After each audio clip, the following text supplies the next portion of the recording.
പരിശുദ്ധ കുർബാന ജീവൻ പകരും. നമ്മുടെ മലബാറുകാരൻ ഒരു ചേട്ടൻ്റെ ഉദാഹരണമാണ് അത് പറയാൻ എനിക്ക് എപ്പോഴും ഉള്ളത്. റബ്ബർ വെട്ടിക്കൊണ്ടിരിക്കുന്ന ഒരു ചേട്ടൻ രാവിലെ സ്ലോട്ടർ ടാപ്പിങ്ങിന് പോയതാണ്.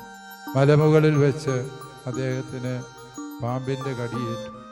രാവിലെ 2 മണി സമയം, ഒരു 1.5 കിലോമീറ്റർ എങ്കിലും മലയിറങ്ങിയെങ്കിൽ മാത്രമേ ഒരു ചികിത്സയ്ക്കുള്ള സാധ്യതയുള്ളൂ. തലകറങ്ങുന്നു, ഇനി തനിക്ക് മരണം മാത്രമേ ഉള്ളൂ. അദ്ദേഹം റബ്ബർ മരത്തെ ചാരിയിരുന്നു.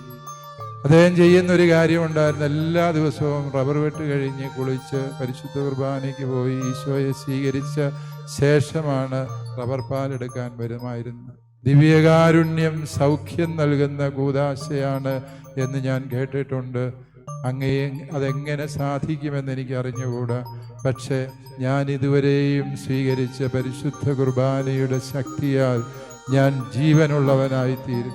അത് എഴുന്നേറ്റ് ബാക്കി 300 റബ്ബറും കൂടി വെട്ടി പതിവ് പോലെ കുളി കഴിഞ്ഞ് പള്ളിയിൽ പോയി വികാരിച്ചനോട് കുർബാന കഴിഞ്ഞപ്പോൾ പറഞ്ഞു, എന്നെ പാമ്പ് കടിച്ചു.